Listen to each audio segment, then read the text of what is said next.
Ito ay Graveolens. Ito ay ng peperomia. Lahi ng peperomia. Ito yung aking Graveolens dati. Tapos ito na siya ngayon. Naging ganyan na yung kanyang itsura. Tinatawag din itong Ruby Glow.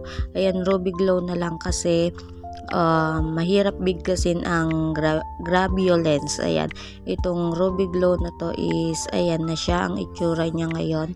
Yung unang picture is yun yung karerepat ko lang. Nirepat ko ulit siya, pinalitan ko ng soil kasi parang may problem siya. Parang hindi siya healthy, at ito ay hindi ko pa dinidilig kasi karerepat ko lang. Di ba ang ganda niya, para siyang plastic, lalo na pag ito ay naka-recover. Luckily hindi siya naglagas or hindi nalagas yung kanyang mga leaves, kasi sa iba naglalagas yung mga leaves niya. Hindi ko pa siya diniligan kasi nga ayan, karerepat ko pa nga lang sa kanila. Sa watering naman daw, ito ay mahilig daw sa water, kaya lang need niya ng fast draining. Ayan, para siguro hindi din siya mag-rot or malunod, ganun. Ang ganda nito, para siyang plastic, lalo na pag yung guhit niya sa gitna na yon. Nakita nyo ba yung guhit niya sa gitna? Is bumubuka yan, nagiging color green.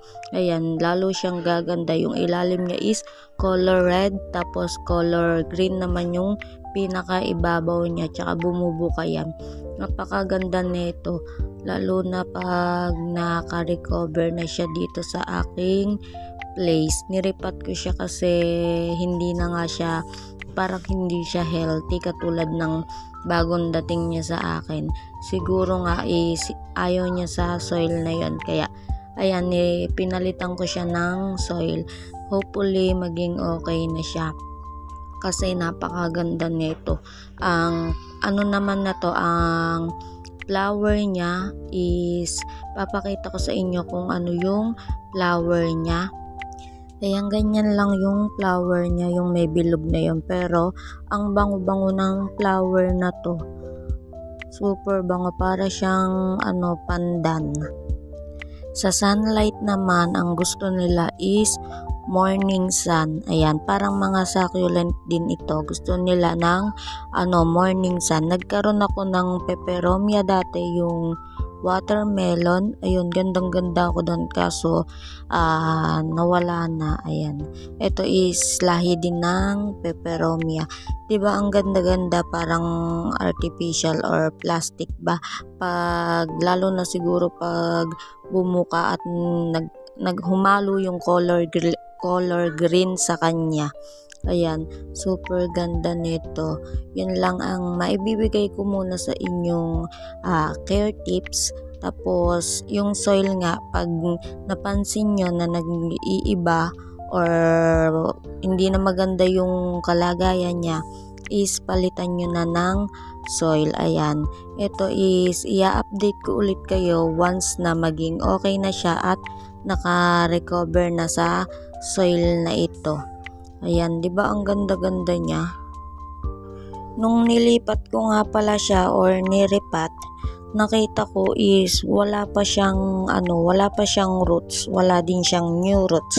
Kaya ayan, ito is hindi muna natin didiligan. After siguro 1 week, ayan, pwede na natin siyang diligan. Pinalitan ko yung soil ngayon, is fast draining na yung soil na to. Hopefully maging okay na siya dito at gumanda siya. Ganyan naman talaga sa unang pag-aalaga, is hindi mo pa makukuha yung kiliti niya kasi hindi pa naman natin to na-try.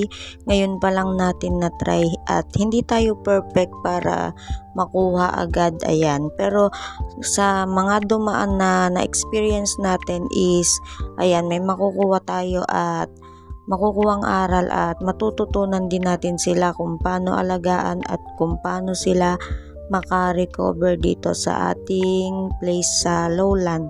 Ayun lang guys, thank you for watching. Hope na may naitulong ako or natutunan kayo.